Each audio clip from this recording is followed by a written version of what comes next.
Monday Night Raw took place tonight in New York City from Madison Square Garden, the historic home of the WWE. Now, currently, their headquarters are in Stamford, Connecticut, and their performance center is in Orlando, Florida. But when you look at the history of the promotion from the territory days, there's no building they've ever run more than Madison Square Garden. So we start off when we see a whole bunch of wrestlers coming in. We see Cody Rhodes, who I did not know was going to be on the show. I don't think he needed to be on the show. I don't know why he was. But he came out later in the night, but he was shown arriving into the building.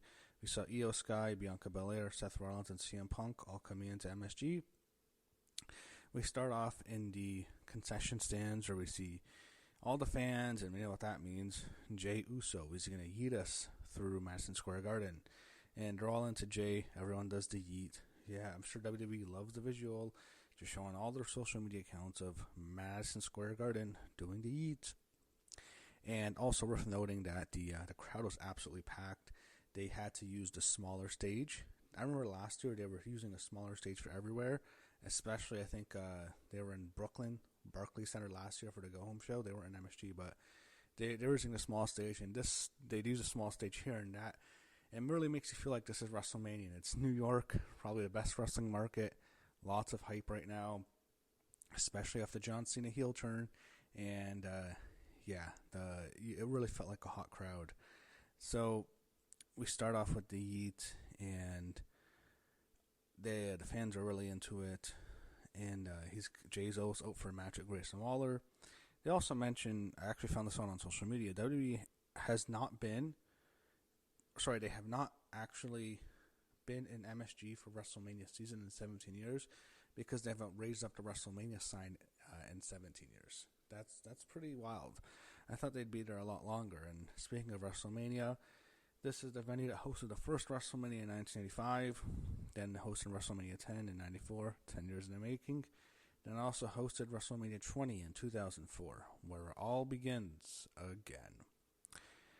So when he had Jey Uso and Grayson Waller, I thought this match sucked. I don't like Jey Uso. I think he sucks. He has a cool entrance. It's catchy. It's like a hip-hop style entrance. That's what his whole gimmick is. He does the yeet. That's it. He sucks on the mic. All his promos are the exact same. They down on me. Oos. In your city. Oos. Oh, same garbage every time. His matches suck.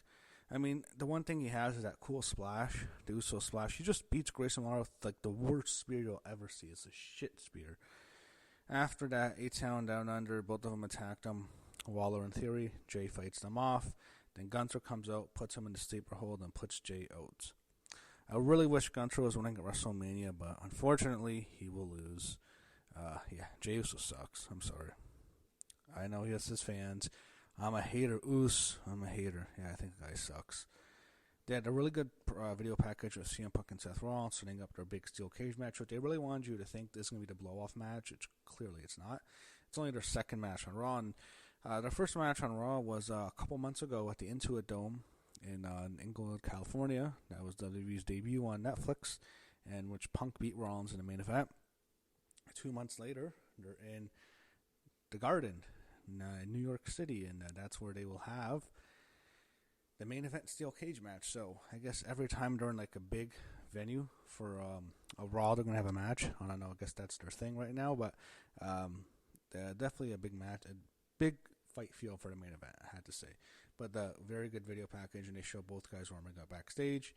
They show Jey Uso in the trainer's room. Alpha Academy checks on him. Logan Paul's out, and man, they hate Logan Paul. Why did they hate him so much? He was always going to boo, but like now it's insane. So when he's out, he comes, he rips off some random fan's t-shirt who was wearing a I Hate Logan Paul shirt. Obviously a plant because the guy who got his shirt ripped off all had abs. So I assume probably one of Logan's friends, but it was a funny visual. Fans hate him. He offers to sell his soul to The Rock. He gets booed. I think he mentioned the Cena heel turn, and he yells at this comedian who's in the crowd, Andrew Schultz, and he goes up to him and he asks Schultz why he came, and Schultz says it's because of the main event, Punk and Rollins, And then he tells Logan that no one wants to see him, and Logan gets pissed off. He drags him in the ring, is ready to give him a suplex. And AJ Styles makes a save. He hits Paul with the phenomenal forearm. Logan Paul runs away. AJ embraces with Andrew Schultz. They show highlights from Rhea Ripley and Io Sky's main event last week. Then we got the Tornado Tag Team match. New Day and LWO, they were hyping that up. So New Day's out first, and on the international feed, Kofi's making fun of the Jets and Giants. Yeah, making fun of local sports teams, of course.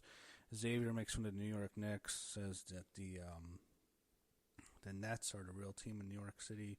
I mean, they haven't been in Barclays for a while. What's wrong? What's up with that? I mean, WWE used to love Barclays Center in Brooklyn, New York. That was their venue for a while. They had SummerSlam there for 4 years in a row, but they're back in the Garden now, ever since Vince left. So they show some boxer in the crowd to promote TKO boxing. That's a big news story. I may as well just talk about it. Basically, TKO has two branches. WWE, UFC, now they're adding boxing, and I thought that could happen right away because the name TKO, technical knockout, sounds perfect for boxing, right? That's probably going to be their next venture. Going to have a big boxing promotion, like a UFC-style boxing promotion, but they show these boxers in the crowd. They had a video package of TKO's expansion. They had Obafemi in the crowd. That was cool. So in this match, you had a table spot, Xavier going through a table. Match was all right. Then all of a sudden we see a guy in a lucha mask. Everyone thinks it's Chad Gable. It's probably going to end up being him, but they couldn't make it like it's someone else. He attacks Ray and Dragon Lee, and then New Day gets the win. I hope that leads to a match at WrestleMania, because I really hope Gable gets on, because last year he didn't get on. He wasn't on the show. Backstage you have Judgment Day. You have Raquel Rodriguez and Bayley announced for tonight, and then it's Finn Balor and Braun Breaker next week. Finn is so happy that he's going to be facing Braun Breaker next week. Who would be happy about that? That he actually hugs Dom. They show Macaulay Culkin in the crowd. Fans love Macaulay Culkin. I guess everyone grew up watching Home Alone, right? We all have nostalgic for that. We all grew up seeing that movie on every Christmas that's playing. So you know who Macaulay Culkin is. And there's actually footage of him. When he was a kid, he was attending wrestling shows. So he's just a big fan. And they also showed some other rappers in the crowd. They got no reaction. The only person people cared about was Macaulay. Cody Rhodes comes out. He cuts a promo on John Cena not being there. You had fans chant Cena sucks at first. He mentions The Rock. First he mentions Cena's name. He gets booed. And then he mentions Travis Scott. He gets booed like crazy. The fans hate Travis Scott. And then they mentioned The Rock. He gets booed too. But Travis Scott has the most heat on him right now. I wonder who would get booed more in front of a big WWE crowd. Travis Scott or Hulk Hogan? I mean, you should add Hogan to the group. Hogan, Travis Scott, The Rock, John Cena. The ultimate nuclear heat duo right now. That would be hilarious. Anyway, he's going after Cena for not being there, and then Cena's going to be there next week in Brussels, Belgium. That's going to be a big show, and that starts at 3 o'clock Eastern time. So then we get the Let's Go Cena Sucks chants. That gave me some nostalgia. Always remember hearing that. It's been so long since we've heard that. Probably over 10 years now. Actually, probably around 10 years. That's when Cena really stopped being full-time was 2015. So after that, he really wasn't booed much. Cody then says that 17's not going to happen, and the way he said it was almost like in a heel delivery. It really makes you think, well, Cena's winning 17 for sure at WrestleMania. That's not confirmed. It's not a guarantee, but the way it ended really made you think Cena was going to win. But yeah, the promo was basic. I don't know why it had to be on the show. It was nothing. Cody's the promo he cut on SmackDown was great. I really liked it a lot. They didn't need to have it here, and it lost some of its effectiveness because on SmackDown his eye is still like red as fuck, and you can still see the bruising. And I think he had an earpiece because he had a busted eardrum. Here the swelling's gone down a bit, and it's kind of like why. It was more effective just on SmackDown. Here it almost takes off some of the heat. I guess they wanted to promote next week's going to be on Raw. He's not on SmackDown, but still, I don't think this was necessary. But I did not like this promo. He had Bayley and Raquel Rodriguez heading to the ring. Jackie Redmond interviews Lara Valkyria in front of the live crowd on the break. They talk about who's their next opponent going to be, either Raquel or Bayley. They show highlights of Jimmy Snuka jumping off the steel cage against the magnificent Don Morocco when they were both in the Madison Square Garden. One of the most iconic visuals in WWE history, the cage jump. That's right up there with Snuka jumping off the cage, Hogan slamming Andre. Hogan slamming Andre is number one, but Snuka jumping off the cage has to be one of the 10 most memorable moments in the history of the company. And they also showed a cage match between Bruno Sammartino and Ivan Koloff in the 70s. I think this was after Koloff beat Sammartino for the first time in the Garden, and then Sammartino beat him later in the cage. I'm pretty sure that's the timeline. They also showed that earlier, before they showed the Snuka footage. He had Bayley and Raquel Rodriguez next. Nothing much here. Bayley's doing nothing. Is she going to even be on WrestleMania? She might just miss. I was halfway expecting Roxanne Perez to come and cost Bayley the match, but Roxanne wasn't on the show either. She hasn't really been seen since the Chamber. I don't know what Bayley's doing at Mania this year. I kind of almost wish she would just be on Stand and Deliver against Roxanne, but she went from last year having a big match with Io Sky to probably being off the card this year. As for Raquel Rodriguez, it makes you think, what's up for Liv? I mean, if Raquel's heading for the Women's Intercontinental title, what's Liv doing? Because Liv's a champion. I don't think she's getting into Women's Triple Threat. I don't think they're going to make it a Fatal 4 with Rhea, Io, and Bianca. I don't know what's up for Liv, but we'll see. Raquel got the win. Liv helped her. Kathy Kelly interviewed Chad Gable backstage, and I have to say, I don't want to do this, but Kathy Kelly's wearing this very short, I don't want to say short dress, but very cleavage-friendly dress, if I have to say it. It was fairly obvious, and I'm not complaining, but anyway, she's interviewing Chad Gable, and she accuses Chad of attacking Ray. She's like very assertive. It's like almost more like she's the general manager accusing him, and then he keeps denying it, and all of a sudden we see in the back a masked man wearing the same mask Gable wore being escorted out of the building, and Gable basically is proven right, and she looks like an idiot. That's how the segment ended. We see Io Sky heading to the ring, your new your new World Women's Champion. Jackie Redmond's in the crowd. She talks about Finn Balor and Braun Breaker. We see a video package of the two of them to hype up their match next week.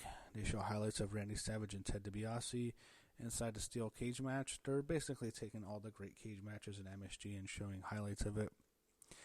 Michael Cole interviews Io Sky in the ring, and I really like this promo. Fans really like Io, and she's very happy. She's almost like too much of a goody two-shoes, happy babyface, because Io, I've always thought, like, her character was a little bit almost, there's like a darker side to her at times. That's what I've always thought, especially with her theme music, and I don't know, I thought she just came off a bit too, like, much of a babyface, because the Io I know is like, it's different.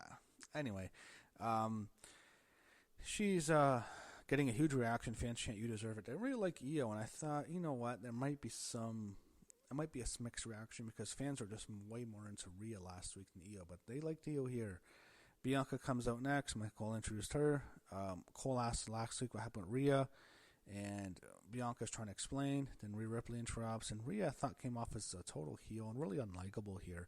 They may be trying to turn Rhea, but her and Bianca argue. Rhea's really upset with her, and she keeps saying she had no business being out here. And Bianca's already said, I was just here out for the match to see who I'm facing at WrestleMania. It's perfectly normal. We've seen so many scenarios where a wrestler's going to face another wrestler, whenever a match, and he's just basically number one contender. He or she's number one contender, and they're on commentary. How many times have we seen that through the history of the WWE? Why is it so wrong and so out of the ordinary, basically, for Bianca to be at there for commentary? And Rhea's yelling at her. She comes off as like a total bitch here, I'm not going to lie.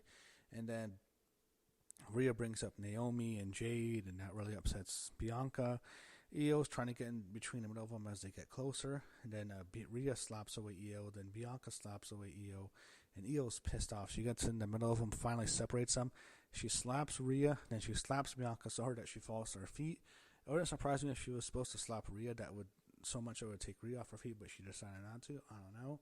But Io stands tall after she slaps the taste out of both their mouths, and she leaves the ring, and obviously we're setting up a triple threat for WrestleMania.